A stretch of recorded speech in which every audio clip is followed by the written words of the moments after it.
বন্ধুরা দেখো, আমি যে জবা গাছটা দেখাচ্ছি তোমাদের কত বড়, দেখো দেখো বর্ষার জল পেয়ে অতিরিক্ত বৃষ্টিতে গাছটার মানে বিশাল লম্বা হয়ে গেছে। দেখো কতটা, প্রায় 3 ফুট লম্বা হয়ে গেছে, 3 ফুট।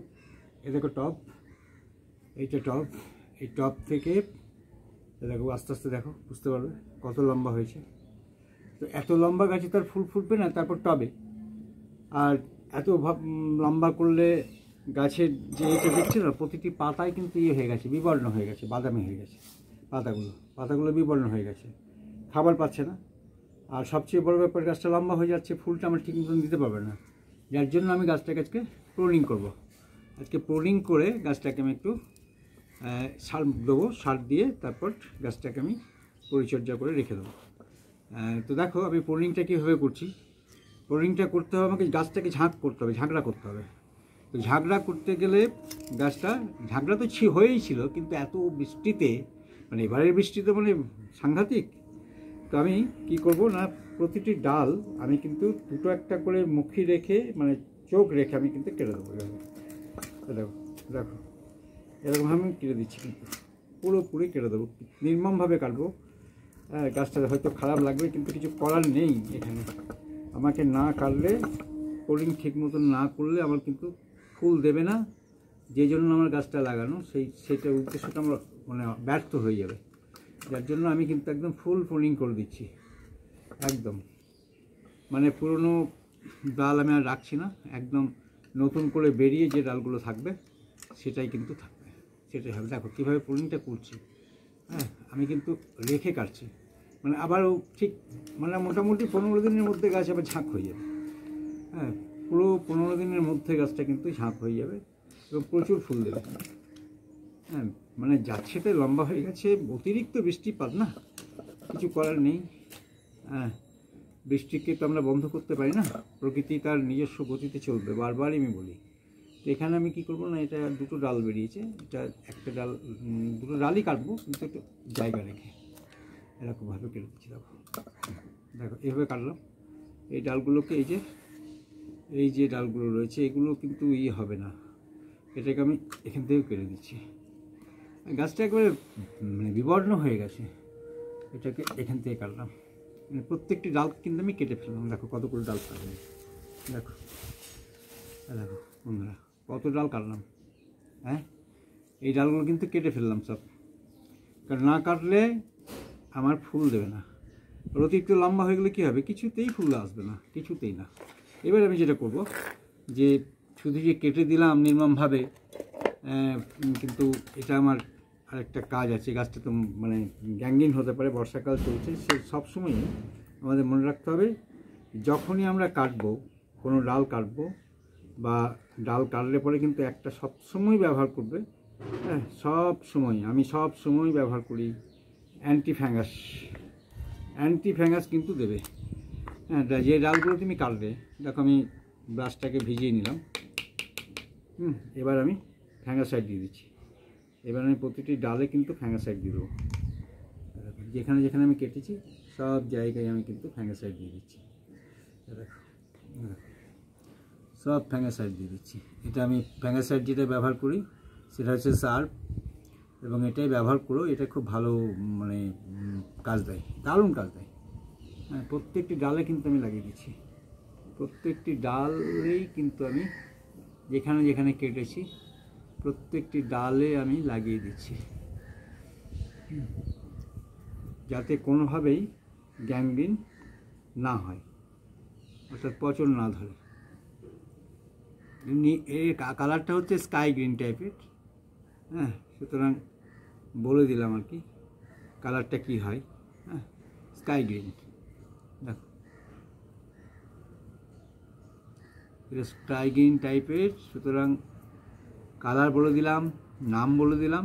এটাই ব্যবহার করবে সবসময়, এবং দেখবে অনেক ভালো ফল পাবে। যারা পোলিং করো বা যারা পোলিং করতে অভ্যস্ত, বা নতুন যারা করছো, তারা কিন্তু এটাই ব্যবহার করবে। আমার তোমাদের কাছে বলার উদ্দেশ্য এটাই। যেখানে যেখানে কেটেছি সব জায়গায় লাগিয়ে দেবো, কারণ এগুলো তো কেটে দিয়েছি আমি। এখানটাও কেটে দিয়েছি, এখানটাতেও লাগাবো, সব জায়গায়, অর্থাৎ কোনো জায়গায় বাদ দিলে চলবে না। ফ্যাঙ্গাসাইডের দুর্দান্ত ওষুধ, মানে বিশেষ করে গাছে প্রুনিংয়ের পরে তুমি যদি ফ্যাঙ্গাসাইড না লাগাও গাছটা কিন্তু শেষ হয়ে যাবে। এখানেটা কেটেছি, এখানেটা কেটেছি, দেখি কোথাও বাল আছে কি না, বাল নেই। মোটামুটি কমপ্লিট, মোটামুটি কমপ্লিট হয়ে গেছে। এবার দেখা যাচ্ছে গাছটা একটু মনে হচ্ছে খাদ্যের ঘাটতি পড়বে, কারণ গাছটাকে কাটলাম, তারপরে মাটিটা তো ধরো দীর্ঘদিন টানা বর্ষণে কী হয়েছে, মানে সবসময় জলটা তো গোড়াতে পেয়েছে, এবং নিচের দিকে হোল আছে, নিচের হোলে কিছু মাটি গলে আর কি বেরিয়ে গেছে, যার জন্য টপ থেকে যেখানে আমি লাগিয়েছিলাম সেই জায়গায় কিন্তু এখন আর নেই, মানে অনেকটা নিচে চলে গেছে মাটির স্তরটা, দেখায় তাহলে বুঝতে পারবে।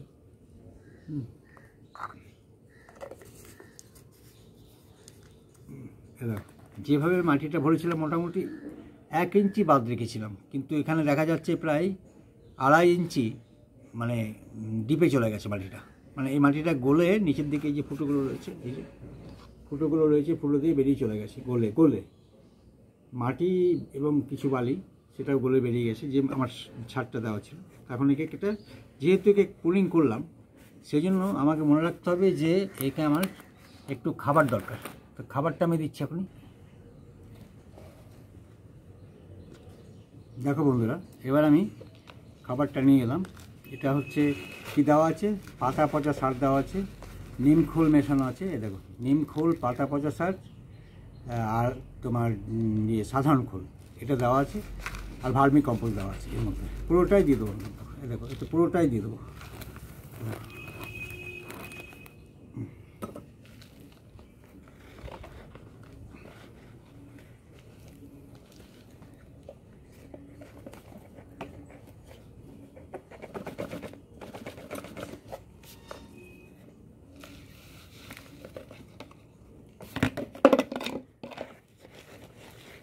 একদম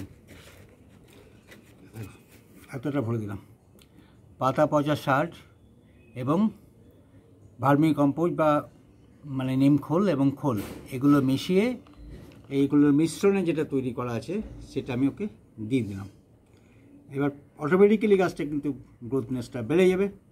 তাহলে এইভাবেই আমরা কিন্তু প্রুনিং করে সার প্রয়োগ করে জল দেবো, এবং দিন 10 আমি দিন 5-7 আমি ছায়ে রাখবো, কারণ ডাইরেক্ট আমি সানলাইটে দেবো না, বুঝতে পারলে? তাহলে কীভাবে জবা গাছের প্রুনিং করে তারপর সেটাকে সার প্রয়োগ করে কীভাবে গাছটাকে পরিচর্যা করতে হয় সেটা তোমাদের আমি দেখালাম। দেখো এবার জল দিয়ে দিচ্ছি একদম, ব্যাস। এবার সুন্দরভাবে কী হবে, এই যে গাছটা এই নিজের খাবারও পেয়ে গেল, আর ঝাঁক হতে সাহায্য করবে, প্রচুর ফুল দেবে, প্রচুর পরিমাণে ফুল দেবে, ফুলের ঘাটতি হবে না। তো আমরা ভিডিওটা তোমরা বন্ধুরা দেখলে যদি ভালো লেগে থাকে তাহলে লাইক, কমেন্ট এবং শেয়ার করবে, আর যারা নতুন বন্ধু আছো তারা তো অবশ্যই সাবস্ক্রাইব করে আমার পাশে থাকবে। অনেক ধন্যবাদ তোমাদের, ভীষণ ভালো থেকো।